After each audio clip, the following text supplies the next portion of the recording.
فلا أقسم بمواقع النجوم وإنه لقسم لو تعلمون عظيم إنه لقرآن كريم في كتاب مكنون لا يمسه إلا المطهرون تنزيل من رب العالمين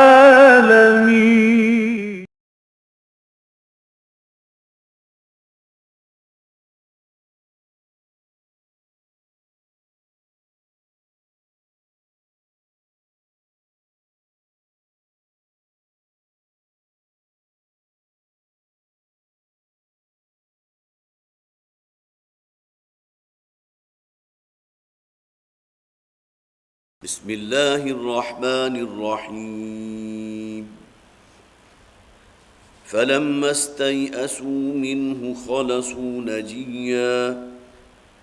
قال كبيرهم ألم تعلموا أن أباكم قد أخذ عليكم موثقا من الله ومن قبل ما فرطتم في يوسف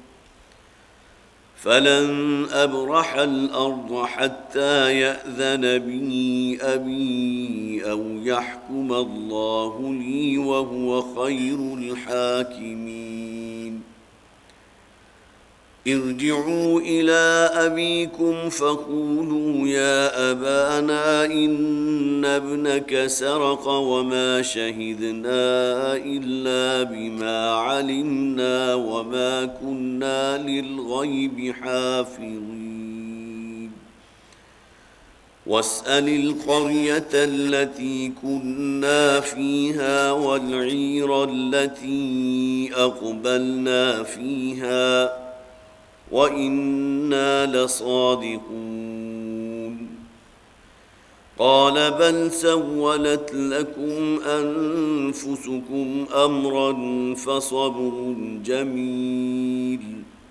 عسى الله أن يأتيني بهم جميعا إنه هو العليم الحكيم وتولى عنهم وقال يا أسفا على يوسف وابيضت عيناه من الحزن وهو كظيم قالوا تالله تفتأ تذكر يوسف حتى تكون حرضا أو تكون من الهالكين قال إنما أشكو بثي وحزني إلى الله وأعلم من الله ما لا تعلمون يا بني يذهبوا فتحسسوا من يوسف وأخيه ولا تيأسوا من روح الله إنه لا ييأس من روح الله إلا القوم الكافرون فلما دخلوا عليه قالوا يا أيها العزيز مسنا وأهلنا الضر وجئنا ببضاعة مزداة فأوف لنا الكيل وتصدق علينا إن الله يجزي المتصدقين قال هل علمتم ما فعلتم بيوسف وأخيه إذ أنتم جاهلون قالوا أئنك لأنت يوسف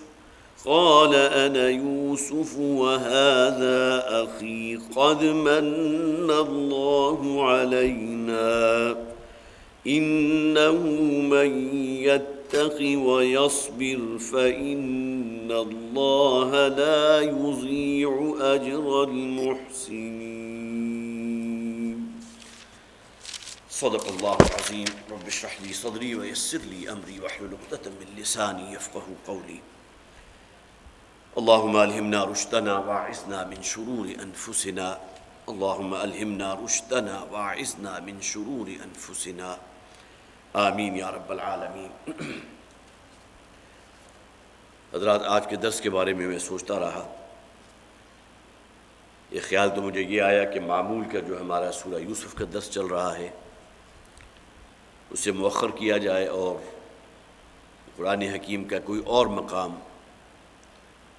اور خاص طور پر وہ مقامات جو محترم ڈاکٹر صاحب کو بہت پسند تھے، ان کا یہاں بیان ہو. لیکن یہ کہ پھر مجھے یہ خیال آیا کہ جو حضرات بھی سلسلہ وار درس سے وابستہ ہیں ان کی بھی خواہش یہی ہوگی کہ جو سلسلہ چل رہا ہے اس میں کوئی اس حوالے سے ناغہ نہ آئے، بلکہ یہ کہ وہ سلسلہ تسلسل سے جاری رہے.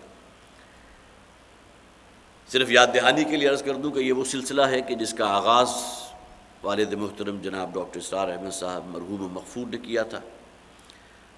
میں سمجھتا ہوں لگ بھگ بھی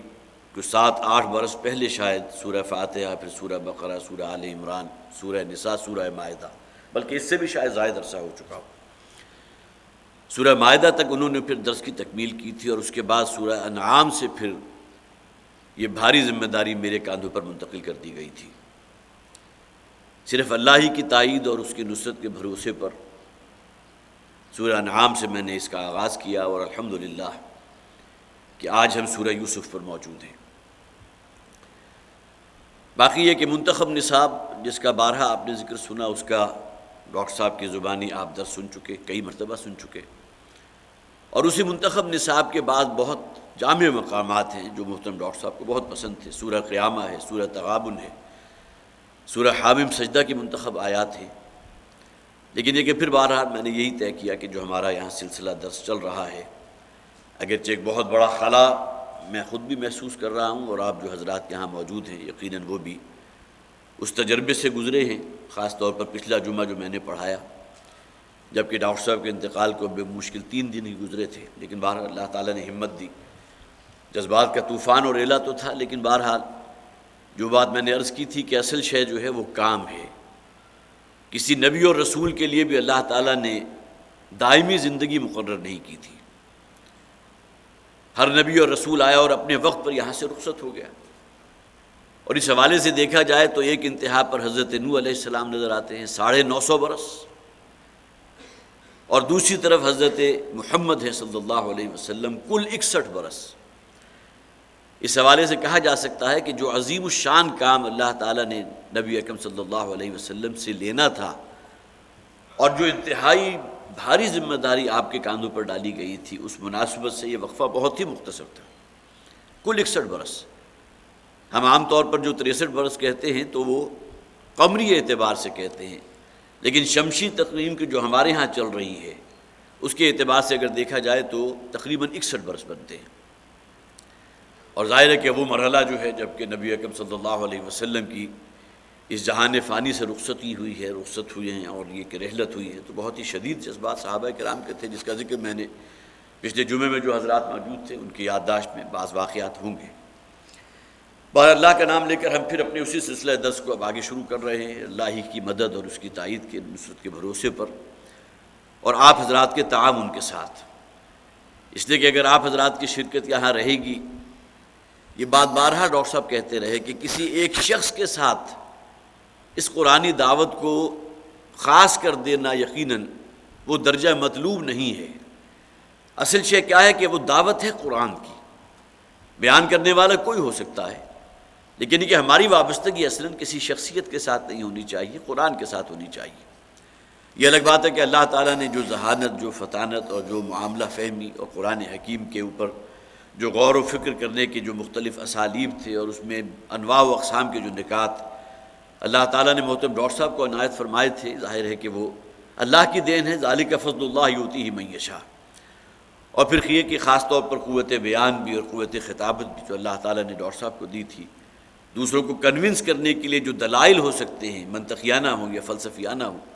ان تمام چیزوں کا معاملہ جو ہے خاص تھا ان کی ذات کے ساتھ۔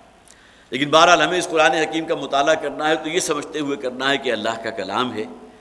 اور اس میں میرے اور آپ کے لیے ابدی ہدایت کا سامان موجود ہے، یہ اس کا سرچشمہ ہے۔ پچھلی مرتبہ سورہ یوسف کی جو آیات ہم نے پڑھی تھی صرف ذہن میں تازہ کر لیجئے کہ حضرت یوسف علیہ السلام اب مصر کے حکمران ہیں۔ جیسا کہ وہ الفاظ تھے کہ انہوں نے کہا اجعلنی علی خزائن الارض، کہ جب بادشاہ جو اس وقت تھا کہ جب کہ حضرت یوسف علیہ السلام جیل سے آئے ہیں تو حضرت یوسف نے کہا تھا کہ مجھے اس زمین کی، اس سرزمین کی جو ہے وہ،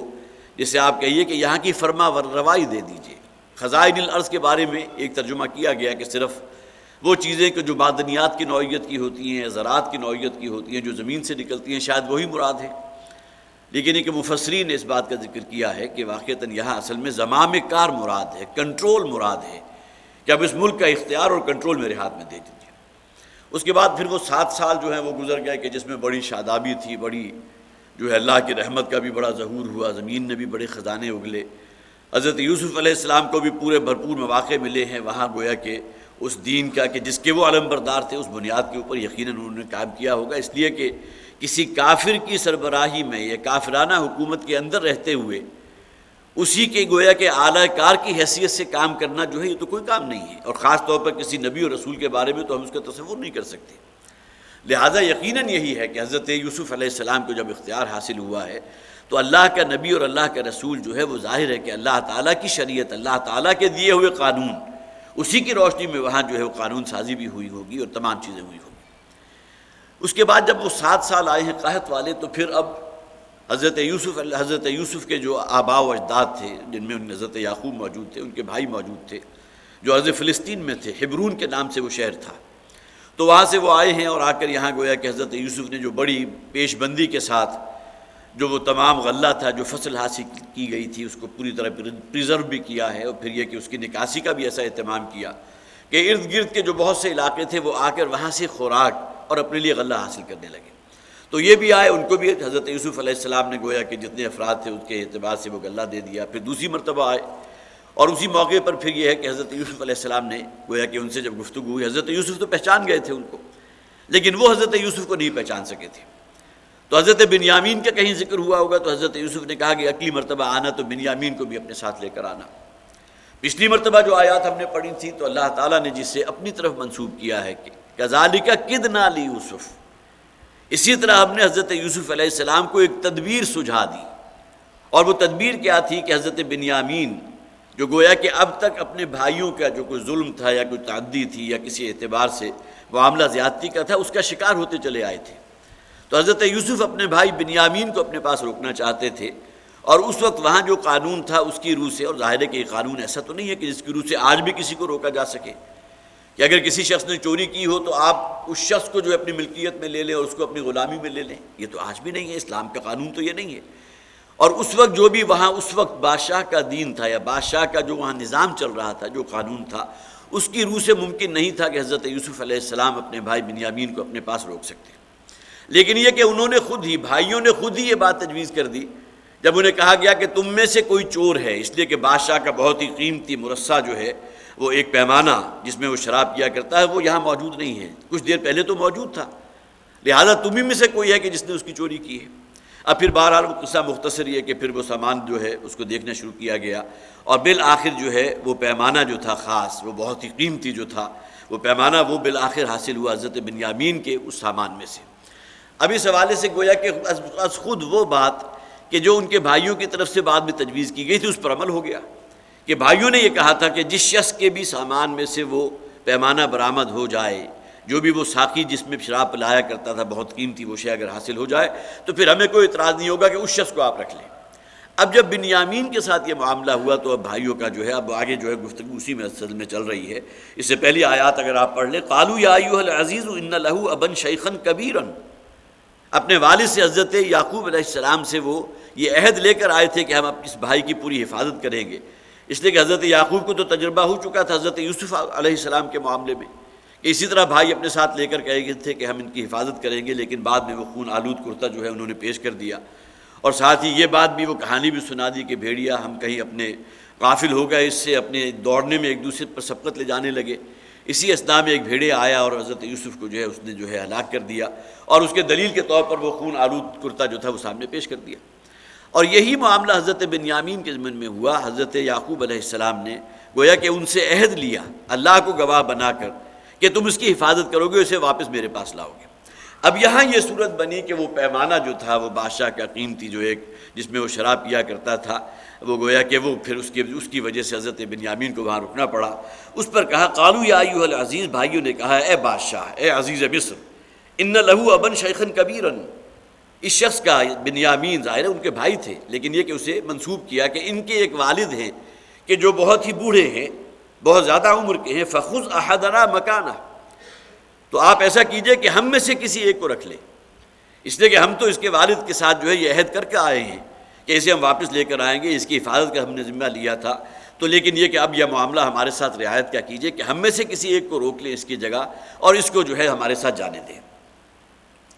انا نراک من المحسنین، اس لیے کہ ہم آپ کو بہت ہی محسنوں میں سے دیکھتے ہیں، بہت ہی احسان کرنے والے، اور اس سے بڑھ کر احسان ہمارے نزدیک اور کوئی نہیں ہوگا کہ ہمارے وہ بھائی کے جس کی خرجی میں سے وہ پیمانہ برآمد ہوا تھا اس کی بجائے کسی اور کو رکھ لیا جائے اور اس کو ہمارے ساتھ جانے کی اجازت دے دی جائے۔ قال معاذ اللہ ان ناخذ الا ما وجدنا متاعنا عنده،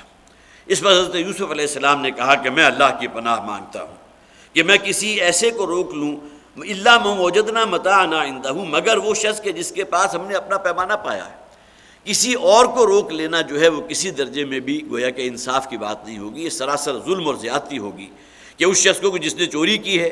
لیکن جیسا کہ میں نے اس سے پہلے بھی عرض کیا تھا کہ یہ تو اللہ تعالیٰ کی طرف سے ایک تدبیر تھی کہ جو سکھا دی گئی تھی، کذالک کدنا لیوسف، لہذا میرے لیے ممکن نہیں ہے۔ فلما استیئسوا منہ خلصوا نجیا، اب یہاں سے آج کا درس شروع ہو رہا ہے۔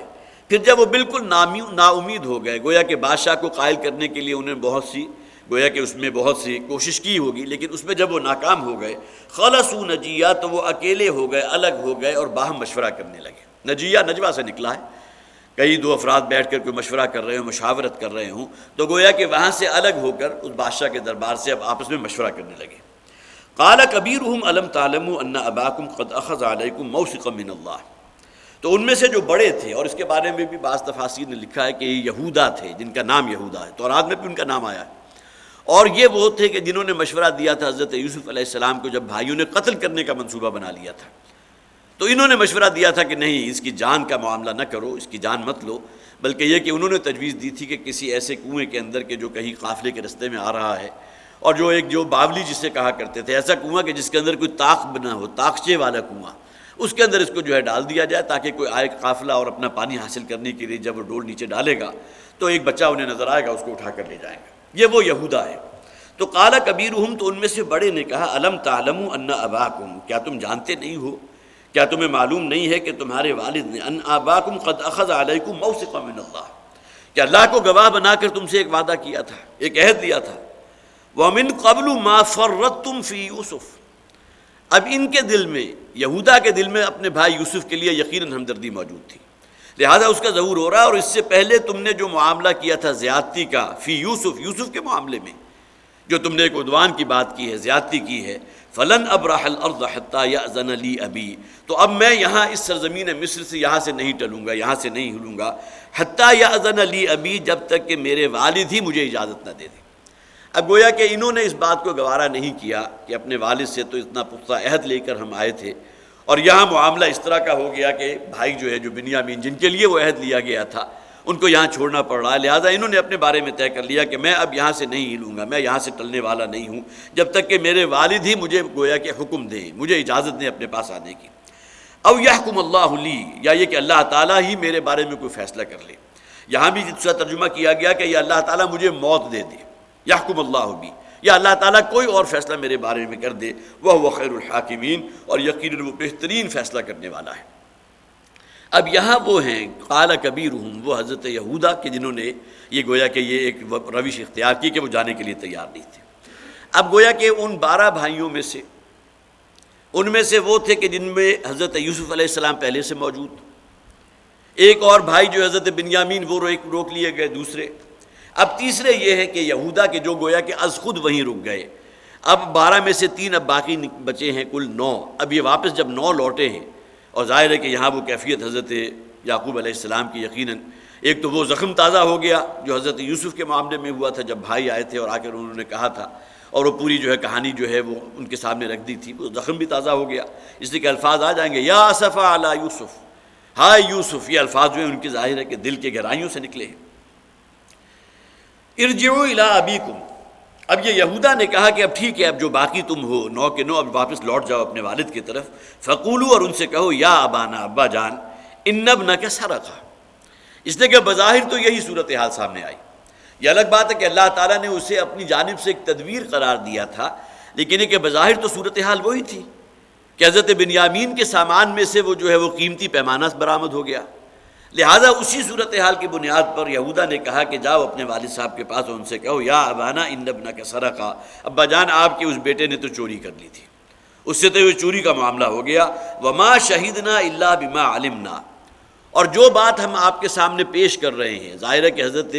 یعقوب علیہ السلام جو ہے اس بات کو کیسے گوارا کر سکتے تھے کہ بنیامین کہ جن کے ساتھ ان کی بڑی گہری محبت تھی، ان کے اوپر ایک الزام لگ رہا ہے چوری کا، اور پھر یہ کہ ان کے بارے میں انہی کے بھائی کہہ رہے ہیں کہ ان ابنک سرق، کہ آپ کے بیٹے نے تو چوری کی تھی. لہذا انہوں نے اس پہ زور دیا وما شہدنا، اور جو ہم یہ گواہی دے رہے ہیں، جو بات آپ کے سامنے کر رہے ہیں، الا بما علمنا، صرف اس بنیاد پر کہ ہمیں اس بات کا علم ہے، ہمارے سامنے یہ معاملہ ہوا ہے. وما كنا للغیب حافظین، اور ہمیں تو اس غیب کی بات کا کوئی علم نہیں تھا. اگر کہیں ہمیں علم ہوتا کہ بنیامین کے ساتھ جو ہے یہ معاملہ ہوگا، ان سے یہ غلطی ہوئی ہوگی، کہیں عین موقع کے اوپر ان کے دل کے اندر ایک فطور آ گیا اور انہوں نے پیمانہ چوری کر کے جو ہے اپنے سامان میں رکھ لیا، اگر یہ غیب ہمارے اوپر پہلے سے واضح ہو چکا ہوتا تو شاید اس کی نوبت نہ آتی. لیکن یہ کہ ہم تو غیب کے اوپر جو ہے پہلے سے مطلع نہیں ہیں. واسأل القرية التي كنا فيها، اب گویا کہ محذوف یہ ہے کہ اگر حضرت یعقوب سے مخاطب ہو کر وہ کہہ رہے ہیں کہ اگر آپ کو ہماری بات کا یقین نہیں آ رہا تو ذرا پوچھ لیجئے واسأل القرية التي كنا فيها، اس قریے سے، اس بستی سے ابھی کسی کو دوڑائیے اور جا کر وہاں سے خبر لے کر آئیے کہ ہم جو بات آپ تک پہنچا رہے ہیں وہ 100% درست ہے. یہی معاملہ ہوا کہ بنیامین کے سامان میں سے وہ پیمانہ جو ہے برآمد ہوا ہے، تو اس بستی والوں کے رہنے والوں سے پوچھ لیجئے کہ جس میں ہم رہے تھے، وہ لوگ کہ جو اس موقع کے عینی گواہ تھے، ان کے سامنے واقعہ ہوا. والعیر التي اقبلنا فيها، اور وہ قافلہ کہ جس میں ہم آئے ہیں، ظاہر ہے کہ وہ قافلہ کہ جس میں اب یہ واپس لوٹے ہیں، ان کے ساتھ جو دوسرے افراد تھے وہ بھی وہی موجود تھے، اور عین ممکن ہے کہ اس دربار میں جب یہ واقعہ ہوا تو وہاں موجود ہوں گے اس وقت، لہٰذا وہ بھی بطور گواہ موجود ہیں، آپ ان سے سوال کر سکتے ہیں. وَإِنَّا لَصَادِقُونَ، اور یقیناً اس معاملے میں ہم جو کہہ رہے ہیں وہ بالکل سچ ہے. اب ظاہر ہے کہ بظاہر احوال اگر آپ جسے آپ کہیے کہ بالکل ظاہر الفاظ پر جائیے تو بات ان کی بالکل صحیح ہے، معاملہ بالکل اسی طرح کا ہوا تھا. لیکن یہ کہ بہرحال حضرت یعقوب علیہ السلام کو چونکہ پہلے تجربہ ہو چکا تھا، لہذا انہوں نے اسی بات کو دہرا دیا جو حضرت یوسف علیہ السلام کی جب انہوں نے وہ پورا معاملہ گھڑا تھا اور لا کر جو کہانی پیش کی تھی، اس وقت بھی بالکل یہی الفاظ تھے. قال بل سولت لکم انفسکم، حضرت یعقوب نے کہا کہ یہ بات جو ہے یہ تمہارے اپنے نفسوں کی طرف سے گھڑی ہوئی معلوم ہوتی ہے. اس لیے کہ حضرت بنیامین کے بارے میں جیسا کہ میں نے عرض کیا وہ کہیں گمان بھی نہیں کر سکتے تھے کہ ان سے یہ چوری جیسا گناہ جو ہے وہ سرزد ہو سکتا ہے. لہذا بظاہر احوال جو بات انہوں نے کہی اس کو انہی الفاظ کے اوپر گویا کہ اعتبار کرتے ہوئے حضرت یعقوب نے کہہ دیا کہ بل سولت لکم انفسکم، یہ معاملہ جو ہے تمہارے جی کا گھڑا ہوا محسوس ہوتا ہے، اس میں کوئی صداقت نہیں ہے. اور حقیقتاً صداقت تھی بھی نہیں. بات انہوں نے جو کہی تھی واقعاتی اعتبار سے صحیح تھی، لیکن یہ کہ صداقت اس اعتبار سے نہیں تھی کہ حضرت بنیامین معاذ اللہ ثم معاذ اللہ ان سے وہ چوری کا گناہ جو ہے وہ سرزد نہیں ہوا تھا. فصبر جمیل، بالکل وہی الفاظ جو حضرت یوسف کے اس موقع پر انہوں نے کہے تھے کہ اب میں اس کے سوا اور کچھ نہیں کر سکتا کہ صبر جمیل سے کام لوں. بہت ہی خوبصورت انداز میں، بہت ہی اچھے انداز میں، بہت ہی احسن انداز میں جو واقعہ ہوا ہے، جو ایک تکلیف آئی ہے، جو حادثہ رونما ہوا ہے، اس کے اوپر صبر سے کام لوں. عسى الله ان ياتيني بهم جميعا، مجھے امید ہے کہ اللہ تعالیٰ ان سب کو میرے پاس لے آئے گا. اب یہ خالصتاً گویا کہ وہ علم ہے جو اللہ تعالیٰ نے حضرت یعقوب علیہ السلام کو دیا تھا. یہاں اس بات کو نوٹ کیجئے کہ تورات میں حضرت یعقوب علیہ السلام کی عمر جب کہ یہ واقعہ ہوا 130 برس آئی ہے. اب حضرت یعقوب کا جو بھی ہم نے واقعات پڑھے ہیں، یہ نہ سمجھیے کہ صرف قرآن کے اندر یہ بیان ہوئے، تورات میں بھی موجود ہیں. انبیاء اور رسول میں سے کتنے ہیں کہ جن کے واقعات تورات میں بھی موجود ہیں، اگرچہ اس میں بہت سی، جیسا کہ میں نے پہلے بھی عرض کیا تھا، بڑی خرافات شامل کر دی گئی، بہت سے ایسے غیر اخلاقی معاملات، غیر اخلاقی واقعات کے جو کہیں بھی جس کا کہیں امکان نہیں ہے وہ منسوب کر دیا گیا انبیاء و رسول کے ساتھ، بنی اسرائیل کے پیغمبروں کے ساتھ۔ لیکن یہ کہ بہرحال واقعات جو ہے کسی اعتبار سے اگر آپ انر کور لیں گے تو واقعات تو موجود ہیں۔ حضرت یوسف کا پورا واقعہ موجود ہے تورات میں۔ تو تورات کی روح سے اس وقت حضرت یوسف علیہ السلام کی عمر جو ہے وہ 130 برس تھی۔ فصبر جمیل، گویا کہ 130 برس کا بوڑھا ہے کہ جس سے ایک پہلے جو ہے وہ صدمہ پہنچا تھا حضرت یوسف علیہ السلام کا جب وہ معاملہ ان بھائیوں کی طرف سے ہوا۔ اب دوسرا صدمہ یہ پہنچا کہ حضرت بنیامین جو حضرت یوسف کے سگے بھائی تھے اور بہت شدید محبت، جیسا کہ میں نے پہلے بھی کہا تھا کہ حضرت یوسف کے ساتھ اور حضرت بنیامین کے ساتھ حضرت یعقوب کو تھی۔ عسى الله ان ياتيني بهم جميعا، مجھے امید ہے کہ اللہ تعالیٰ ان سب کو لے آئے گا۔ یہ گویا کہ وہ علم غیب کا ایک حصہ ہے جو اللہ نے حضرت یعقوب کو دیا تھا کہ انہیں یقین تھا کہ سب کے سب حفاظت میں ہیں، لیکن ایک فطری غم جو ہوتا ہے، جدائی کا غم، ایک شخص تو وہ ہے جو آپ کی نگاہوں کے سامنے موجود ہے، چل پھر رہا ہے، لیکن ایک جدائی کا معاملہ ہے۔ فرض کیجئے کہ کئی سالوں کے لیے اگرچہ پلاننگ تو ہو، کسی کا آپ میں سے کسی کا بیٹا جو ہے فرض کیجئے کہ 5 سال کی امریکہ چلا جائے تو ایک جدائی کا غم تو ہوگا، لیکن اسے یقین تو ہے کہ واپس آ جائے گا۔ لیکن یہاں اب کتنا عرصہ بیت چکا ہے، 40-50 برس بیت چکے اس واقعے کو، جو حضرت یوسف علیہ السلام حضرت یعقوب کی نگاہوں سے جو اوجھل ہوئے تھے اس کے بعد سے اب تک تو کتنا عرصہ بیت چکا ہے۔ لیکن یہ کہ اس معاملے میں انہوں نے یہ کہا کہ مجھے یقین ہے، عسى اللہ، امید ہے کہ اللہ تعالیٰ جو ہے ان سب کو میرے پاس لے آئے گا، انہ هو العلیم الحکیم، یقیناً وہ ہر شے کا علم رکھنے والا اور کمال حکمت والا ہے۔ وتولى عنهم وقال يا اسفا على یوسف۔ اب یہ جب بھائی واپس آ گئے، ظاہر ہے کہ بنیامین ساتھ نہیں ہے، اب اس صدمے ہی کی کیفیت میں حضرت یعقوب علیہ السلام گویا کہ بھائیوں سے الگ ہو گئے۔ اپنا وہ جو ہے صبر جمیل کے الفاظ بھی انہوں نے کہے اور یہ بھی کہہ دیا کہ امید ہے کہ اللہ تعالیٰ سب کو واپس لے آئے گا، میری ایک آنکھوں کی پھر ٹھنڈک مجھے حاصل ہو جائے گی۔ وقال یا اسفا علی یوسف، اب تنہائی میں گویا کہ وہ دل سے وہ جسے آپ ہو کہیے وہ الفاظ نکلے ہیں کہ ہائے یوسف، وابیضت عیناہ من الحزن وهو کظیم، اور صورت احوال یہ تھی کہ ان کی آنکھیں جو ہیں اس غم میں اور ان کی جدائی کے صدمے میں جو ہے سفید ہو چکی تھی، وهو کظیم، اور وہ اس صبر کو گھونٹ گھونٹ جو ہے وہ برداشت کر رہے تھے۔ اب یہ پھر وہ اس بات کو نوٹ کر لیجئے، ایک انسانی طبائع ہے، اگر آپ اس بات کو اس اعتبار سے لیں گے کہ ایک اتنا عظیم رسول جو ہے وہ گویا کہ اس کے لیے یہ الفاظ، لیکن یہ کہ فطری صدمہ ہوتا ہے، ایک معاملہ جو دکھ کا ہے، جو جدائی کی وجہ سے پیدا ہوا، اس کے لیے یہ الفاظ بہرحال قرآن حکیم نے اس کی تعبیر کی ہے کہ وَابْيَضَّتْ عَيْنَاهُ، اور حضرت یوسف علیہ السلام کے غم میں ظاہر ہے کہ اس میں روتے بھی ہوں گے تنہائی میں، اور اللہ تعالیٰ کی طرف سے یہ تو ڈھارس ہے کہ وہ زندہ ہیں، اور پھر یہ بھی معلوم ہے کہ وہ جو خواب دیکھا تھا حضرت یوسف نے، اس کا گویا کہ ابھی منصہ شہود میں وہ بھی آ کر رہے گا، جبکہ انہوں نے کہا تھا کہ میں نے دیکھا ہے کہ 11 کوكبا والشمس والقمر، کہ 11 جو ستارے ہیں اور سورج اور چاند وہ سب میرے سامنے سجدہ ریز ہے۔ تو حضرت یعقوب کو اس بات پر تو یقین تھا کہ وہ وقت آ کر رہے گا اور وہ خواب جو ہے بالکل سچ ثابت ہو کر رہے گا، لیکن پھر بھی وہی فطری جو ایک صدمہ اور ایک غم کی کیفیت تھی، اس کی بنیاد پر اس کی آنکھوں کی جو ہے بینائی بھی وہ زائل ہو گئی تھی، اور پھر یہ کہ وہ صبر قزیم، اصل میں دیکھ رہا تھا تو قزیم اصل میں اس مشق کو کہتے ہیں کہ جو لبالب بھر دی گئی ہو، جس کے اندر اب کوئی اور گنجائش پانی کی موجود نہ ہو۔ اسی طرح گویا کہ انسان کا اپنا ظرف جو ہے وہ صبر کرتے کرتے بالکل صبر جو ہے بالکل اپنے انتہا کو پہنچ چکا ہو، جس طرح کہ مشق کے اندر پانی جو ہے پوری طرح بھر چکا ہو، تو وہ ہوا قزیم، اب وہ گویا کہ اس صبر سے پوری طرح لبریز ہو چکے تھے، بھر چکے تھے۔ قالوا تاللہ تفتأ تذکر یوسف، اب اس پر بھی دیکھیے بھائیوں کا معاملہ جو ہے، آگے بھی الفاظ آ جائیں گے، اور اس سے پہلے بھی جیسا کہ میں نے آپ کے سامنے رکھا تھا کہ ان بھائیوں کا جو اگرچہ حضرت یعقوب علیہ السلام کے اپنے ہی بیٹے تھے، لیکن یہ کہ بہرحال دوسری بیویوں سے تھے۔ حضرت یعقوب کی 4 بیویاں تھیں، جن میں سے آخری چوتھی جو تھی ان سے حضرت یوسف حضرت بنیامین تھے، بقیہ 3 سے باقی بھائی تھے، لیکن یہ کہ حضرت یوسف اور حضرت بنیامین کے ساتھ بھی ان کے حاسدانہ اور جو ایک جذبات تھے منفی قسم کے وہ بھی بارہا سامنے آتے رہے، اور والد کے ساتھ بھی ان کا جو معاملہ ہے اس حوالے سے جو الفاظ ہیں قالوا تاللہ تفتأ تذکر یوسف، تو انہوں نے کہا خدا کی قسم آپ یوسف کا تذکرہ نہیں چھوڑ سکتے۔ گویا کہ جسے آپ کہتے ہیں بار بار حضرت یوسف کی جو ہے الفاظ ان کی زبان پر آتے ہوں گے کہ آپ اس کو نہیں چھوڑ سکتے، حتیٰ تکون حرضا، یہاں تک کہ آپ گھل کر ختم ہو جائیں، او تکون من الہالکین، یا اپنے آپ کو بالکل ہلاک کر لیں۔ اب یہ الفاظ بھی گویا کہ ان کی اس قلبی کیفیت کو بھی ظاہر کر رہے ہیں جو حضرت یعقوب کی تھی، لیکن ساتھ ہی بھائیوں کا، ان کے ان بیٹوں کا حضرت یعقوب علیہ السلام کے ساتھ وہ جو ایک درجے میں مغایرت والی بات ہے وہ بھی یہاں سامنے آ رہی ہے۔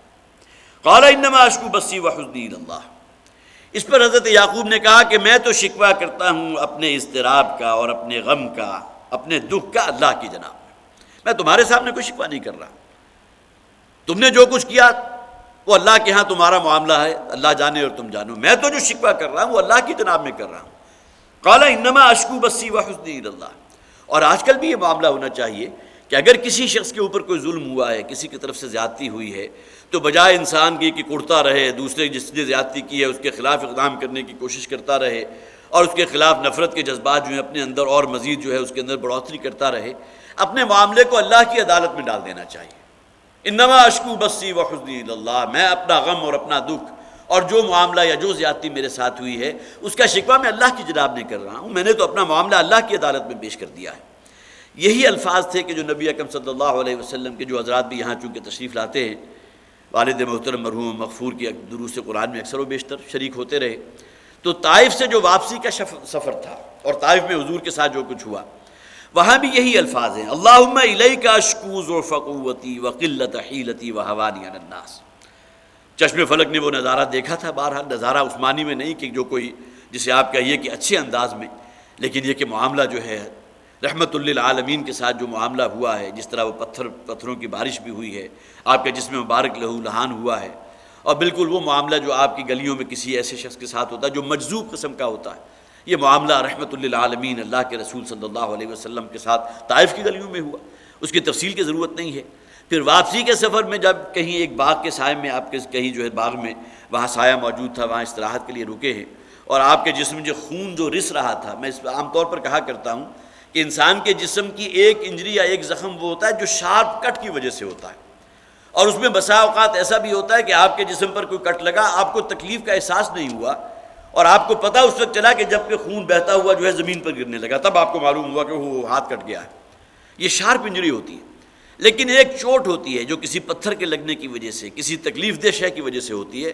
یہ انجری شدید تکلیف والی ہوتی ہے۔ اس میں آپ نے بارہا دیکھا ہوگا کہ خون نہیں نکل رہا لیکن شدید ضرب اور شدید چوٹ کی وجہ سے نیل پڑ گیا اور بہت شدید تکلیف کے اندر انسان مبتلا ہو جاتا ہے۔ تو نبی اکرم صلی اللہ علیہ وسلم کے اوپر جو معاملہ ہوا تھا اس موقع پر، اور آپ کے جسم سے خون جو ہے خون بہا ہے، اور پنڈلی سے ہوتا ہوا جو ہے وہ حضور کے پائے مبارک اور جو جوتا تھا اس کے درمیان، تلوے کے درمیان جم گیا، اس موقع پر حضور جب وہاں تشریف فرما تھے تو اللہ تعالیٰ نے ملک الجبل کو بھیجا تھا، وہ فرشتہ کہ جو اللہ نے فرشتوں جو پہاڑ جو ہیں ان کے لیے اللہ نے جس فرشتے کو مقرر کیا تھا اس کو بھیجا، اور اس نے آ کر کہا کہ اللہ تعالیٰ نے مجھے بھیجا ہے، آپ حکم کیجئے تو میں طائف کے ان پہاڑوں کو آپس میں ٹکرا دوں کہ یہاں رہنے والے تمام انسان جو ہے وہ ان کا جو ہے گویا کہ کچوبر نکل جائے، ان کا سرما بن جائے۔ تو اللہ کے نبی صلی اللہ علیہ وسلم نے فرمایا کہ نہیں، اللہ نے تو مجھے لوگوں کی ہدایت کے لیے بھیجا ہے، مفہوم میں بیان کر رہا ہوں۔ کیا عجب کہ اللہ تعالیٰ ان کے بعد آنے والی نسلوں میں سے کسی کو اس دین کے لیے قبول فرما لے۔ اور یہ بات بھی صرف یاد دہانی کے درجے میں ہے کہ حضرت خالد ابن ولید ثقفی ہیں جو سیف من سیوف اللہ بنے۔ یہ کون تھے؟ اسی طائف کے قبیلہ تھا بنو ثقیف،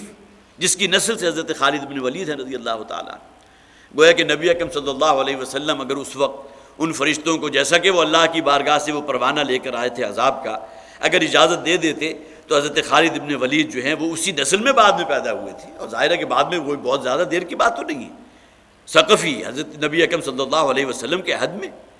اور حضور نے خود اپنی زبان مبارک سے ان کو سیف من سیوف اللہ کا جو ہے وہ خطاب عطا فرمایا،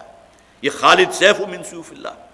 تو اس موقع پر الفاظ ہے اللہم الیک اشکو ضعف قوتی وقلت حیلتی وحوانی علی الناس، اے پروردگار میں تیرے ہی سامنے شکوہ کرتا ہوں اپنے قوت کے ضعف کا۔ آج میری جو بے سر و سامانی کا عالم ہے کہ میرے ساتھ صرف میرے غلام ہے حضرت زید بن حارثہ، اور کوئی موجود نہیں، ضعف قوتی وقلت حیلتی وحوانی علی الناس، اور جو بھی معاملہ ہو سکتا تھا اسباب کا اس کی قلت کا، اور لوگوں کے اندر جو میری ایک رسوائی ہو رہی ہے اس کا معاملہ، میں کسی سے کوئی شکوہ نہیں کر رہا۔ اللہم الیک اشکو ضعف قوتی وقلت حیلتی، وہی الفاظ یہاں آئے قال انما اشکو بثی وحزنی الی اللہ۔ حضرت یعقوب نے کہا کہ میں تو شکوہ کرتا ہوں اللہ سے، اللہ کی جناب میں اپنا معاملہ جو ہے اللہ کی عدالت میں پیش کر رہا ہوں، جو غم اور اضطراب میرا ہے، وَأَعْلَمُ مِنَ اللَّهِ مَا لَا تَعْلَمُونَ، اور میں اللہ کی جناب سے وہ علم رکھتا ہوں جو تمہیں معلوم نہیں۔ یہاں گویا کہ بیٹوں سے مخاطب ہو کر کہا کہ اللہ نے مجھے یہ علم دیا ہے کہ سب محفوظ ہیں، سب زندہ ہیں، اور وہ وقت زیادہ دور نہیں کہ سب کی ملاقات ہو کر رہے گی۔ یا بنی اذهبوا فتحسسوا من یوسف واخیہ، اسی جذباتی کیفیت میں حضرت یعقوب نے کہا اے میرے بیٹو، اے میرے بچوں، اب ذرا جاؤ اور کھوج لگاؤ، تلاش کرو پھر دیکھو یوسف کے معاملے کو کہ یوسف کہیں ممکن ہے اب تک جو میری نظروں سے غائب ہے شاید کہ وہ کہیں پھر تمہیں حاصل ہو جائے. وہ اخی اور اس کے بھائی بنیامین کو ولا تیأسوا من روح اللہ، اور دیکھو اللہ کے فیض سے، اللہ کی رحمت سے کوئی مایوس نہ ہو. انہ لا ییأس من روح اللہ الا القوم الکافرون، اس لیے کہ اللہ کی رحمت سے، اللہ کے فضل سے، اللہ کا جو بھی ایک سایہ رحمت ہوتا ہے اس سے مایوس تو صرف وہی لوگ ہوتے ہیں کہ جو اللہ کے ناشکرے ہیں اور کفر کرنے والے ہیں. یہ ایک اعتبار سے وہی بات جیسا کہ میں نے عرض کیا کہ جذباتی ایک انداز ہے کہ جس میں حضرت یعقوب علیہ السلام نے اپنے بیٹوں سے کہا. فلما دخلوا علیہ قالوا یا ایھا العزیز. اب یہ بھائیوں کا تیسری مرتبہ کا سفر ہے. اب پھر پہنچے ہیں قحط کے، گویا کہ وہ 7 سال ابھی ختم نہیں ہوئے، اب پھر انہیں غلے کی ضرورت ہے، اناج چاہیے، لہذا پھر پہنچے وہیں. قالوا یا ایھا العزیز، تو انہوں نے کہا اے عزیز. العزیز سے مراد یہاں گویا کہ اس وقت مصر کے بادشاہ حضرت یوسف مراد ہیں. مسنا واہلنا الضر، دیکھیے اب ہمارے اور ہمارے گھر والوں کے اوپر بہت سخت حالات ہو چکے ہیں. وجئنا ببضاعۃ مزجاۃ، اور جو کل پونجی ہمارے پاس موجود تھی، یہ غلہ اور یہ جو بھی اناج ہے وہ حاصل کرنے کے لیے ہم سب کچھ لے آئے ہیں. فأوفِ لنا الکیل، تو ہمیں اب جو آپ پیمانہ دیں گے، کوئی گندم ہوگی، کوئی غلہ ہوگا، کوئی جنس ہوگی، تو ہمارے پیمانوں کو بھر کر دیجئے. وتصدق علینا، اور پھر یہ کہ اس سے بھی آگے بڑھ کر ہم درخواست کرتے ہیں کہ کوئی صدقہ و خیرات کے نوعیت کی کوئی شے بھی ہمیں دے دیں. گویا کہ ہمارے اس پیمانے میں اضافہ کرنے کے لیے یہ الفاظ ہیں کہ جو واقعتاً ایسے ہیں کہ جس سے انسان کا جو ہے وہ کلیجہ کانپ اٹھتا ہے. خانوادہ نبوت کا یہ پورا خاندان ہے. اور مجھے یاد ہے کہ مولانا احمد یار صاحب رحمۃ اللہ علیہ،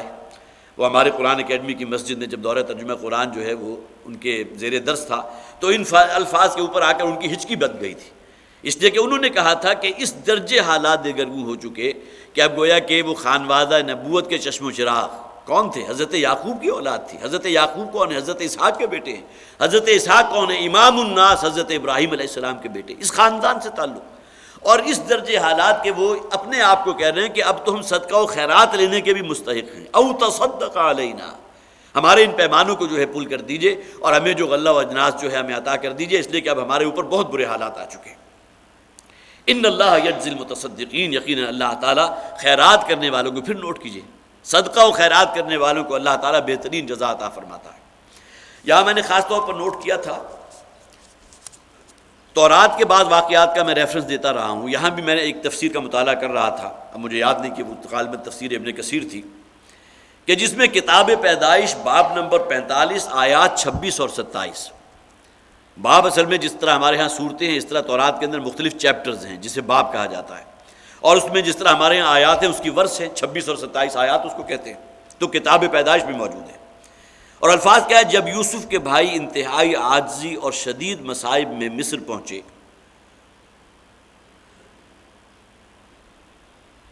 تو یوسف سے برداشت نہ ہو سکا. یوسف نے اپنے سر کا تاج اپنے سر سے اتار دیا، اور ان کے سر کے اگلے حصے پر ایک نشان تھا کہ جس کو دیکھ کر بھائی پہچان گئے کہ یوسف ہے. اور انہوں نے پھر سوال کیا کہ کیا تم تو یوسف نہیں ہو؟ اب دیکھیں بالکل وہی الفاظ ہیں جو آگے ہم پڑھ لیں گے، لیکن یہ کہ یہاں الفاظ کیا ہیں کہ شدید عاجزی اور شدید تکلیف اور مصائب سے گر کر جب یوسف کے بھائی جو ہے ظاہر ہے کہ 9 کے 9 تو موجود تھے، یہ وہاں پہنچے تو اس بات کو یہاں انہوں نے بھی تسلیم کیا. لیکن یہ کہ اس کیفیت کے اندر اب جو آخری وزٹ ہے جس میں حضرت یوسف علیہ السلام نے اپنے آپ کو ڈسکلوز بھی کر دیا کہ میں یوسف ہوں، لیکن قرآن میں اس کے قرائن موجود نہیں ہیں. لیکن تورات میں کیا الفاظ ہیں کہ اس میں گویا کہ انسان جب بہت ہی شدید رنجیدہ بھی ہے اور بھائی اس قسم پرسی کے عالم میں موجود ہے، اور قرآن کے الفاظ کیا ہیں کہ بھائیوں نے یہ تک کہہ دیا کہ ہم جو اب صدقہ و خیرات کو قبول کرنے کے لیے بھی تیار ہیں. تو حضرت یوسف علیہ السلام سے برداشت نہیں ہوا، اور اسی حزن کی کیفیت میں گویا کہ جس طرح ہوتا ہے اپنے سر کے اوپر جو تاج تھا یا ٹوپی تھی، وہاں تاج کے الفاظ موجود ہیں کہ اپنے سر کے تاج کو اپنے سر سے اتار کر جو ہے وہ تخت پر رکھ دیا. اور بھائیوں نے اس نشان کو دیکھ کر کے جو حضرت یوسف کے کہیں بچپن میں ممکن ہے چوٹ لگی ہو، جس کی وجہ سے حضرت یوسف کے جو ہے پیشانی پر کوئی نشان موجود تھا، اس نشان کو دیکھ کر ان کے بھائی انہیں پہچان گئے اور فوراً کہنے لگے کہ کیا تم یوسف تو نہیں ہو؟ یہ کتاب پیدائش تورات کے اندر جو ہے باب نمبر 45 آیات 27 اور 26 اور 27 میں موجود ہے. ان اللہ یجزی المتصدقین، یقیناً اللہ تعالیٰ جو ہے جزا دیتا ہے صدقہ و خیرات کرنے والوں کو. قال هل علمتم ما فعلتم بيوسف واخيه. اب یہ الفاظ بھی ظاہر کر رہے ہیں کہ حضرت یوسف جو ہے اس وقت یقیناً بڑے شدید صدمے کے عالم میں ہیں، تو لہٰذا وہ برداشت نہیں کر سکے اور گویا کہ وہ اب تیار ہو گئے اپنے آپ کو ڈسکلوز کرنے کے لیے. وہ تو خوب اچھی طرح اس پہلی وزٹ ہی میں پہچان گئے تھے اپنے بھائیوں کو، لیکن بھائی نہیں پہچان سکے تھے. تو انہوں نے کیا کہا، هل علمتم ما فعلتم بيوسف واخيه، تمہیں یاد ہے کہ جب تم جہالت میں تھے، نادانی کے معاملات کیا کرتے تھے، نادانی کے کاموں میں رہتے تھے، تو تم نے کیا کیا تھا یوسف اور اس کے بھائی کے ساتھ. ما فعلتم بيوسف واخيه. اب یہ جو جملہ انہوں نے سنا، ممکن ہے کہ کہیں پہلے بھی کسی کے ذہن میں کوئی شک موجود ہو، کسی بنیاد پر بھی، اگرچہ بہت طویل عرصہ گزر چکا، اور بظاہر احوال قرآن بھی یہ کہہ رہا ہے کہ وہ انہیں نہیں پہچان سکے تھے. لیکن یہ کہ جیسے ہی حضرت یوسف علیہ السلام کی زبان سے یہ الفاظ نکلے ہیں کہ جو تم کرتے رہے ہو، جو ظلم اور زیادتی یوسف کے ساتھ کرتے رہے، اس کے بنیامین، اس کے بھائی، چھوٹے بھائی بنیامین کے ساتھ کرتے رہے، اذ انتم جاہلون، جبکہ تم ناسمجھ تھے. جاہل جو ہے اس معاملے میں عربی زبان میں اس شخص کو کہتے ہیں جو جذباتی ہوتا ہے. کوئی پڑھا لکھا شخص جو ہے وہ بھی جاہل ہو سکتا ہے، خواہ وہ پی ایچ ڈی ہے، بہت اعلیٰ تعلیم اس نے حاصل کی ہے، لیکن یہ کہ بہت جذباتی قسم کا انسان ہے، فوراً جو ہے ڈی ٹریک ہونے والا ہے، اس کے لیے بھی عربی زبان کے اندر الفاظ جو ہے یہی جاہل کے ہیں. جبکہ تم جاہل تھے، جبکہ تمہیں سمجھ نہیں تھی، جبکہ تم نے جذباتی پن کے اندر جب تم مبتلا ہو گئے تھے، تو تم نے کیا معاملہ کیا تھا یوسف اور اس کے بھائی کے ساتھ. قالوا ائنک لانت یوسف. اس پر پھر فوراً انہوں نے جو ہے گویا کہ اب وہ پہچان گئے تو انہوں نے فوراً کہا کیا تم ہی تو نہیں ہو یوسف، انت یوسف، کیا تم یوسف ہو. قال انا یوسف وہذا اخی. اس پر پھر حضرت یوسف علیہ السلام نے گویا کہ معاملہ وہاں تک پہنچ گیا کہ انہوں نے کہا کہ ہاں میں ہی یوسف ہوں اور یہ میرے بھائی ہیں. اور یہ بھائی کون تھے؟ بنیامین تھے، کہ جنہیں حضرت یوسف علیہ السلام نے جو ان سے پچھلی جو وزٹ تھی، دوسری وزٹ، اس کے اندر اپنے پاس روک لیا تھا. قد من اللہ علینا، یقین اللہ تعالیٰ نے ہم پر بڑا احسان کیا ہے. اور ظاہر ہے کہ جو احسان اللہ کا حضرت یوسف پر ہوا کہ کن کن کیفیات سے گزرے ہیں، کس طرح اس کنویں میں ڈال دیے گئے، اور اس کے بعد کتنا عرصہ وہ جیل میں رہے ہیں، اور پھر یہ کہ بالآخر اللہ تعالیٰ نے انہیں ملک مصر جو ہے اس کا حکمران بنا دیا. تو اللہ تعالیٰ کے ان احسانات کو یاد کر کے کہا حضرت یوسف نے قد من اللہ علینا، اللہ نے ہم پر بہت احسان کیا. انہ من یتقی ویصبر، یقیناً جو شخص بھی اللہ کا تقوی اختیار کرتا ہے اور پھر یہ کہ ساتھ ہی وہ صبر سے کام لیتا ہے، فإن اللہ لا یضیع اجر المحسنین، تو اللہ تعالیٰ کبھی بھی نیکی کرنے والے اور محسنین کے اجر کو ضائع کرنے والا نہیں. یہ الفاظ جو ہیں میرے اور آپ کے لیے بھی رہنمائی ہے کہ جو بھی اللہ کا تقوی اختیار کرے گا، یہ شرط لازم ہے. جب تک انسان کے اندر خدا خوفی موجود نہیں ہوگی، اللہ کی معرفت، اللہ کی پہچان اور ایمان حقیقی موجود نہیں ہوگا، اس وقت تک معاملہ یہ گاڑی آگے نہیں بڑھے گی. اس ٹریک کے اوپر جو صراط مستقیم پر، اس پر چلنے کے لیے بنیادی شے ہی تقوی ہے. جیسا کہ فرمایا گیا الف لام میم ذالک الکتاب لا ریب فیہ ھدی للمتقین. یہ تقوی کی کچھ نہ کچھ پونجی تو ہونی چاہیے نا. اس کے بعد انسان کی قرآن حکیم کا، اس کتاب اللہ کی تلاوت کرے، اس کو جو ہے سمجھ کر پڑھے، تو یہ کتاب اس کے لیے سراپا ہدایت ہے. انہ من یتقی ویصبر فإن اللہ لا یضیع اجر المحسنین، یقیناً جو شخص بھی تقوی سے کام لیتا ہے اور صبر سے کام لیتا ہے تو اللہ تعالیٰ محسنین کے اجر کو ضائع نہیں کرتا. قالوا تاللہ لقد آثرک اللہ علینا. اب یہاں یہ بھائی بھی گویا کہ بالکل تسلیم کر لیا، جسے آپ کہیے کہ بالکل اس معاملے میں جس کے اپنے آپ کو سرنڈر کر دیا، اور انہوں نے کہا قالوا تاللہ، تمام نے یک زبان کہا کہ خدا گواہ ہے، خدا کی قسم، لقد آثرک اللہ علینا، اللہ تعالیٰ نے آپ کو ہمارے اوپر فضیلت دی ہے، آپ کو برتری دی ہے، اور ثابت کر دیا اللہ نے. کہا معاملہ ان بھائیوں کا کس قسم پرسی کے اندر مبتلا رہے، اور کیا معاملہ حضرت یوسف علیہ السلام کے اللہ تعالیٰ نے انہیں کہاں تک پہنچا دیا. قد من اللہ علینا، جہاں حضرت یوسف نے کہا کہ اللہ نے ہم پر احسان کیا، بھائیوں نے بھی کہا لقد آثرک اللہ علینا، یقین اللہ تعالیٰ نے آپ کو ہم پر بہت فوقیت اور بہت فضیلت عطا فرما دی ہے. وَإِن كُنَّا لَخَاطِئِينَ، اور یقیناً ہم ہی خطا کار تھے، ہم ہی سے خطائیں ہوتی رہیں، ہم سے زیادتیاں ہوتی رہیں. بچپن کی وہ تمام زیادتیاں بھی ان کو یاد آ گئی ہوں گی جبکہ حضرت یوسف چھوٹے تھے، اور اسی زیادتی کی وہ انتہا ہوئی تھی کہ جبکہ اپنے تئیں انہوں نے فیصلہ کر لیا تھا قتل کر دینے کا، معاذ اللہ، اور اس انتہا تک جو ہے وہ اقدام اس کے لیے بھی تیار تھے. لیکن یہ کہ بعد میں پھر ان کے بھائی یہودا تھے کہ جنہوں نے کہا کہ نہیں، ان کو جو ہے ایک اندھے کنویں میں ڈال دیا جائے. یہ تمام باتیں جو ہے گویا کہ ان كُنَّا لَخَاطِئِينَ، یقیناً اپنی خطا کا انہوں نے اعتراف کر لیا. قَالَ لَا تَثْرِيبَ عَلَيْكُمُ الْيَوْمَ،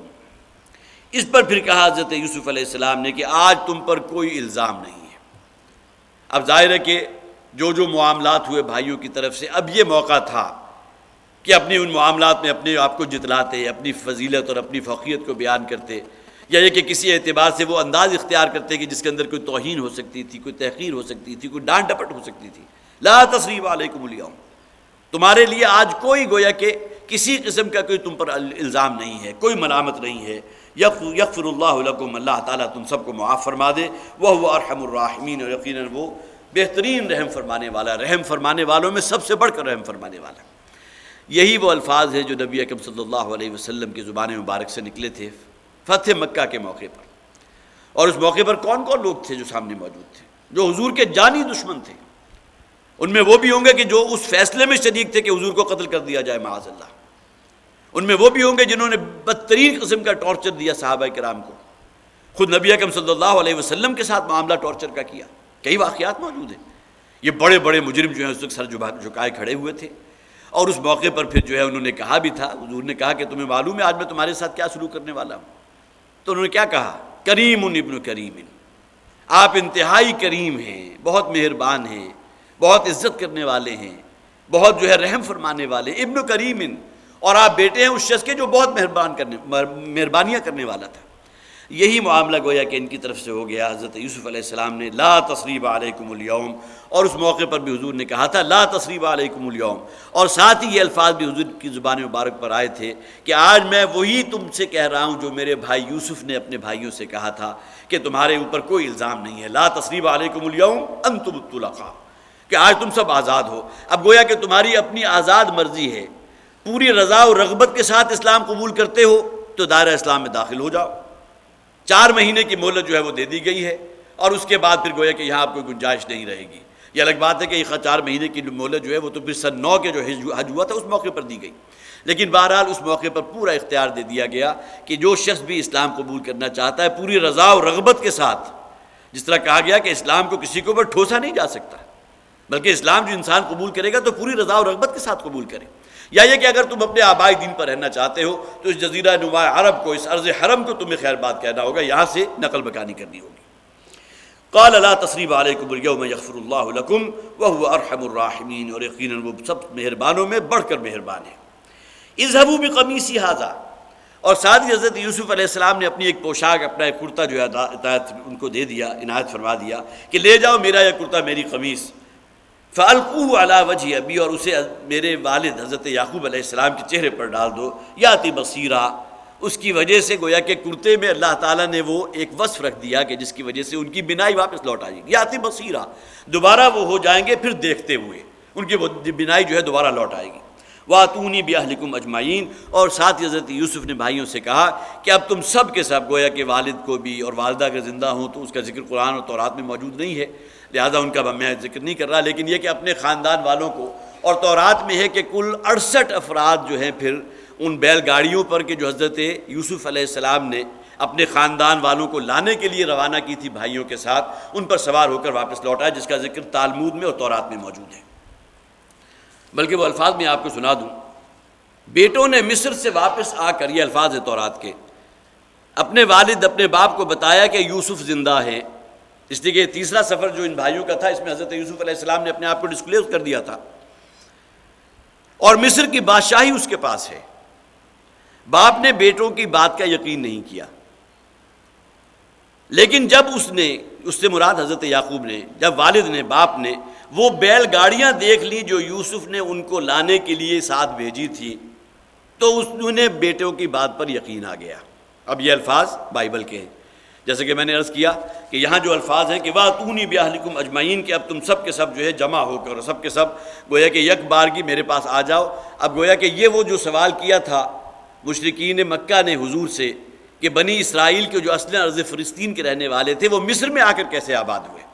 تو یہ اصل میں اس سوال کا جواب تھا کہ جس میں گویا کہ وہ پوری کی پوری سورہ یوسف جو ہے اللہ تعالیٰ نے نبی اکرم صلی اللہ علیہ وسلم پر نازل فرما دی۔ نہ صرف یہ کہ اس سوال کا جواب مل گیا، بلکہ حضرت یوسف علیہ السلام کی پوری زندگی کے احوال و واقعات بھی بہت ہی تفصیل کے ساتھ، اور یہ جیسا کہ میں نے عرض کیا تھا کہ یونیک صورت ہے کہ ایک صورت کے اندر اور اتنی تفصیل کے ساتھ 12 رکوع ہیں، اور پوری کی پوری صورت جو ہے حضرت یوسف علیہ السلام کے ذکر پر مبنی ہے۔ وَأْتُونِي بِأَهْلِكُمْ أَجْمَعِينَ وَلَمَّا فَصَلَتِ الْعِيرُ قَالَ أَبُوهُمْ إِنِّي لَأَجِدُ رِيحَ يُوسُف، اور جب وہ قافلہ جو ہے روانہ ہو گیا، اب یہاں نوٹ کیجئے کہ ابھی یہ قافلہ وہاں سے روانہ ہوا ہے،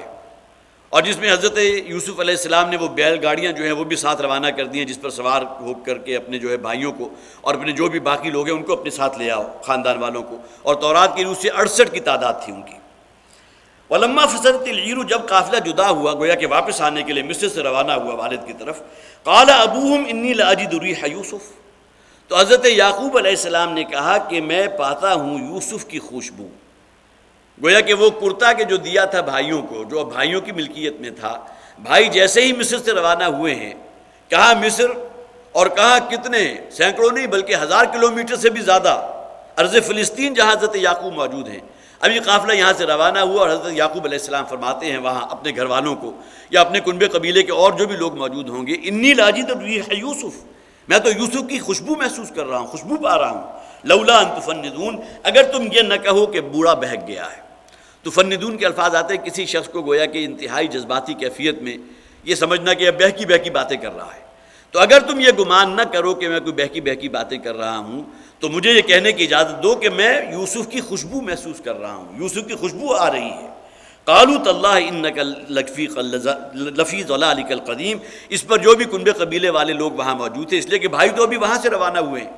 اور یہاں حضرت یعقوب علیہ السلام نے جو قول کہا ہے تو اپنے ان کنبہ قبیلے والوں کو دیگر افراد کے سامنے کہا ہے. تو انہوں نے کہا تاللہ انک لفی ضلالک القدیم، خدا کی قسم آپ تو ابھی اسی پرانی بہکی بہکی باتوں ہی کے اندر جو ہیں انہی میں ملوث ہیں. وہی یوسف کا تذکرہ آپ کی زبان پر رہتا ہے، اس کے بھائی بنیامین کا تذکرہ کرتے رہتے ہیں، اور اسی کیفیت میں آج آپ نے یہ بھی کہہ دیا کہ مجھے تو یوسف کی خوشبو آ رہی ہے. فلما ان جاء البشیر، اور بالآخر جب وہ بشیر، یہاں مراد کون ہے کہ جو کرتا لے کر آیا تھا حضرت یوسف کے بھائیوں میں سے جو شخص تھا جس کے پاس وہ کرتا تھا، القاہ علی وجہہ فرتد بصیرا، تو اس نے جو ہے اس کرتے کو ان کے چہرے پر ڈال دیا اور ان کی بینائی واپس لوٹ آئی.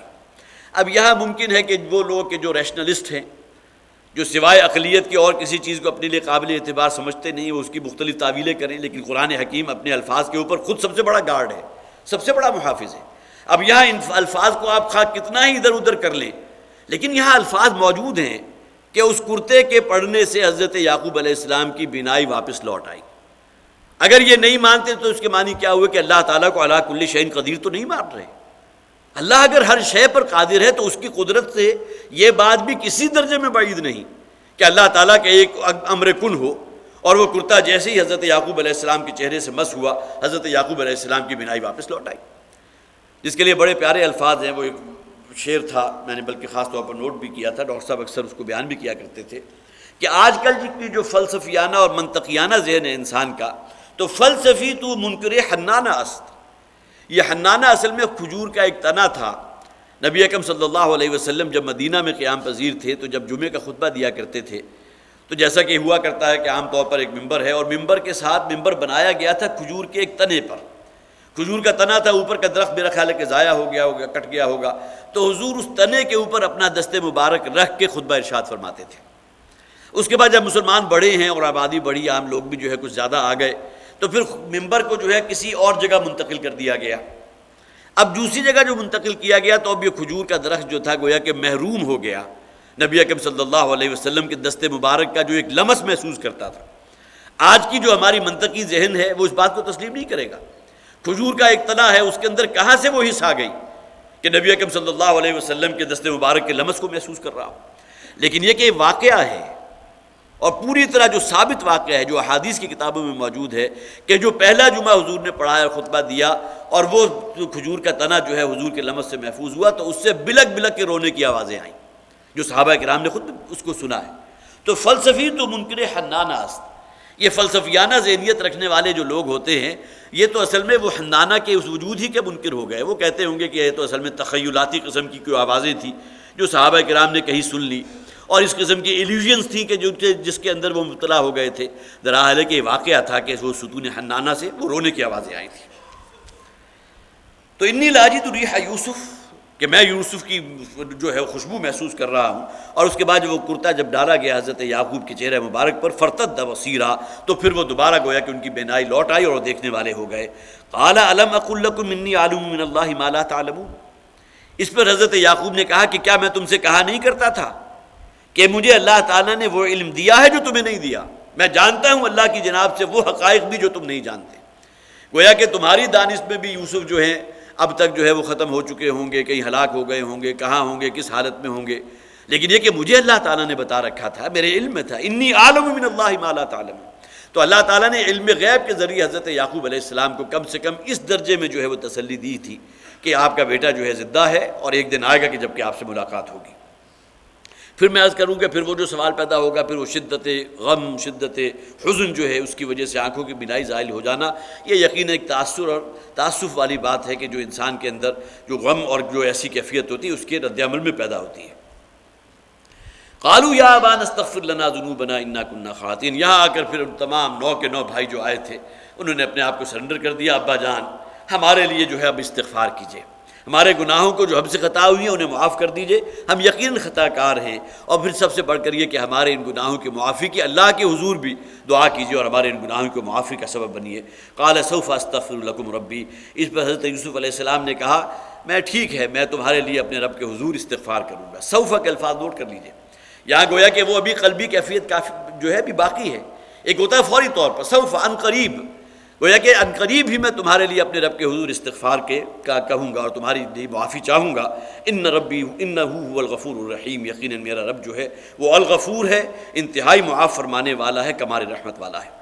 فلما دخلوا علی یوسف آوی الیہ ابویہ، اب گویا کہ یہاں بھی پوری تفصیل جو ہے وہ چھوڑ دی گئی۔ بھائی پہنچے ہیں، حضرت یعقوب علیہ السلام کی جو خوشی کا معاملہ ہوا ہوگا، اور میں نے عرض کیا تھا کہ تورات میں جو موجود ہے کہ اس وقت حضرت یعقوب کی 130 برس کی عمر تھی،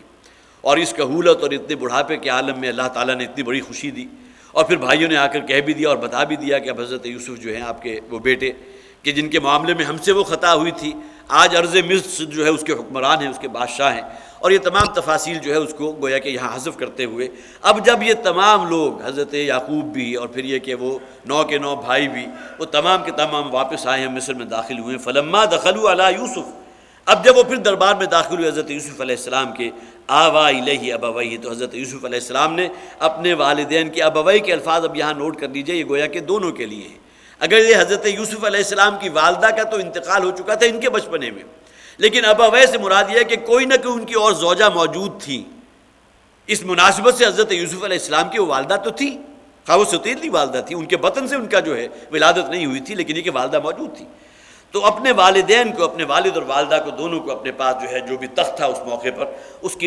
میں اپنے پاس بٹھا لیا، اپنے پاس جگہ عطا فرمائی۔ وقالت خلوا مصر ان شاء اللہ آمنین، اور پھر کہہ دیا کہ اب آباد ہو جاؤ، گویا کہ اپنے بھائیوں سے مخاطب ہو کر کہا کہ اب یہ مصر کی سرزمین ہے، یہاں کی حکمرانی میرے پاس ہے۔ اور جیسا کہ میں نے عرض کیا تھا کہ کسی درجے میں یہ خیال نہ آئے کہ کوئی کافروں کا وہاں جو ہے کوئی حکم چل رہا تھا اور اسی کے زیر نگر جو ہے حضرت یوسف علیہ السلام کو بھی ایک شعبے میں کوئی اختیار دے دیا گیا تھا، بلکہ یہ کہ پھر گویا کہ وہاں اب گویا کہ اسلام ہی کا جھنڈا سر بلند تھا، اسلام ہی کی شریعت کے اوپر جو ہے عمل ہو رہا تھا اور اسی کے قوانین نافذ تھے۔ تو فرمایا قالت خلوا مصر ان شاء اللہ آمنین، کہ اب داخل ہو جاؤ، یہ مصر کا شہر ہے، جہاں چاہو اپنے لیے جو ہے تم جگہ حاصل کر سکتے ہو، پوری طرح آمنین، پوری امن میں رہو گے، پورے اطمینان کے ساتھ اب یہاں بس جاؤ، اب یہاں تمہارا معاملہ ہوگا۔ ورفع ابویہ علی العرش وخروا له سجدا، اور پھر یہ کہ اپنے والدین کو جو ہے اپنے تخت پر اپنے ساتھ جگہ دی اور سب کے سب اس کے سامنے سجدے میں گر گئے۔ اب یہاں دیکھیے وہ جو حضرت یوسف علیہ السلام نے خواب دیکھا تھا، انی ارا، میں نے دیکھا کہ میں نے کیا دیکھا کہ 11 کوكبا والشمس والقمر رأيتهم لي ساجدين، کہ 11 ستارے اور چاند اور سورج یہ سب کے سب نے میرے سامنے سجدہ ریز ہیں۔ چاند اور سورج سے مراد ان کے والدین ہیں، اور باقی 11 جو ہیں جن میں بنیامین بھی شامل ہو گئے، اور باقی وہ حضرت یہودا جو وہاں رہ گئے تھے وہ تو موجود ہی تھے، 9 جو واپس آئے تھے، تو گویا 11 بھائی اور والد اور والدہ یہ چاند اور سورج کے قائم مقام ہوئے، یہ سب کے سب نے ان کے سامنے جو ہے وہ سجدہ ریز ہو گئے۔ یہاں ایک سوال پیدا ہوتا ہے کہ سجدہ صرف اللہ کے لیے، نوٹ کر لیجئے یہ شریعت محمدی صلی اللہ علیہ وسلم میں یہ سجدہ صرف اللہ کے لیے، لیکن یہ کہ اس سے پہلے شریعت کے احوال و اعمال و احکام جو ہیں وہ اس طرح کے نہیں تھے، نماز بھی اس شکل میں تو موجود نہیں تھی جیسا کہ آج امت محمد نماز ادا کرتی ہے، کوئی نہ کوئی شکل موجود ہوگی جو شاید ممکن ہے کہ کہیں بائبل اور تورات کا اگر بہت ہی عمیق انداز میں مطالعہ کیا جائے تو کوئی شکل شاید وہاں واضح ہو سکے۔ اسی طرح روزے کے احکامات وہ نہیں تھے کہ جو آج ہم روزہ رکھتے ہیں۔ یہی معاملہ سجدہ تعظیمی کے بارے میں تھا کہ اس وقت تک وہ سجدہ تعظیمی ابھی حرام قرار نہیں دیا گیا تھا۔ حضرت آدم سے لے کر، اور بعض روایات ہیں، حافظ عماد الدین جنہوں نے تفسیر ابن کثیر لکھی ہے انہوں نے کہا حضرت عیسیٰ علیہ السلام تک یہ جو شریعت کا حصہ رہا ہے کہ جس میں سجدہ تعظیمی اللہ کے سوا اور بھی کسی کے سامنے جائز تھا، تو پورا امکان اس کا ہے کہ سجدہ تعظیمی تھا اور اس سے آگے بڑھ کر یہ معاملہ نہیں تھا۔ لیکن اس کی ایک تعویل یہ بھی کی گئی کہ سجدہ یہ جس میں انسان دونوں ہاتھ اور اپنی پیشانی زمین پر رکھ دیتا ہے، یہ وہ سجدہ نہیں تھا بلکہ سجدہ اصل میں جھک جانا، اور جھکنے میں رکوع سے بھی تجاوز کر جانا، اس درجے کے جھکاؤ کے لیے بھی عربی لغت میں سجدے کا لفظ استعمال ہوتا ہے۔ اور پھر ایک یہ بھی ہے کہ یہ سجدہ اصلاً اللہ کے لیے تھا، یہ صرف اللہ تعالیٰ نے گویا کہ حضرت یوسف علیہ السلام کو جو شان و شوکت عطا فرمائی تھی، اس میں اللہ کی عظمت کے احساسات کے زیر تلے آ کر ان سب نے اللہ ہی کو سجدہ کیا تھا۔ یہ تینوں آراء آپ کو تفاسیر کے اندر ملتی ہیں، لیکن بہرحال یہاں ظاہر الفاظ کے اندر جو ہیں بالکل ان میں اسی معاملے میں ہوگا کہ اس وقت تک سجدہ تعظیمی جو ہے وہ حرام نہیں تھا، جبکہ ہماری شریعت میں حرام ہے۔ وقال یا ابت ھذا تاویل رؤیایا من قبل، اور اس پر حضرت یوسف علیہ السلام نے کہا ابا جان یہ ہے وہ خواب کے یہ اس خواب کی تعویل ہے کہ جو میں نے پہلے دیکھا تھا، جس کے بارے میں میں نے آپ کو بتایا تھا، اور آپ نے منع کیا تھا کہ اس خواب کا ذکر اپنے بھائیوں سے نہ کرنا، جو ہم پڑھ چکے ہیں۔ قد جعلھا ربی حقا، میرے رب نے اس خواب کو آج سچ کر دکھایا، اور گویا کہ وہ 11 کوكبا، وہ 11 ستارے، وہ 11 بھائی، اور سورج اور چاند جو ہے باپ اور باپ، وہ سب کے سب نے ان کے سامنے جو ہے وہ سجدہ تعظیمی کیا ہے۔ وقد احسن بی اذ اخرجنی من السجن، اور اس اللہ نے تو مجھ پر بڑا کرم کیا تھا، بڑا اس کا احسان اور انعام ہوا تھا کہ جب کہ اس نے مجھے اس قید خانے سے نجات دی۔ وجاء بکم من البدو من بعد ان نزغ الشیطان بینی وبین اخوتی، اور آپ تمام لوگوں کو جو ہے وہاں اس بستی سے، وہاں فلسطین کی سرزمین سے جو یقیناً اس وقت شدید قحط سالی میں تھی، وہاں سے نکال کر جو ہے وہ یہاں لے آئے ہیں میرے پاس، یہاں دربار میں ارض مصر کے اندر۔ من بعد ان نزغ الشیطان بینی وبین اخوتی، اس کے بعد کہ شیطان نے میرے اور میرے بھائیوں کے درمیان ایک معاملہ جو ہے نزاع کا پیدا کر دیا۔ یہاں بھی گویا کہ ان بھائیوں کی خطا کو ان کی طرف منسوب نہیں کیا، بلکہ شیطان نے گویا کہ ایک ایسی کیفیت پیدا کر دی، حاسدانہ جذبات پیدا کر دیے، جس کے زیر اثر انہوں نے یہ زیادتی کی۔ ان ربی لطیف لما یشاء، یقیناً میرا رب جو ہے بہت باریک بین ہے، جو چاہتا ہے وہ کر گزرتا ہے، اور بہت ہی جسے آپ باریک بینی کے انداز میں اللہ تعالیٰ جو ہے تمام معاملات کو حل فرما دیتا ہے۔ انہ هو العلیم الحکیم، یقین اللہ تعالیٰ العلیم ہے، ہر شے کا علم رکھنے والا، اور تمام چیزوں سے باخبر ہے، کمال حکمت والا ہے۔ بارک اللہ لی ولکم فی القرآن العظیم ونفعنی وإیاکم بالآیات والذکر الحکیم۔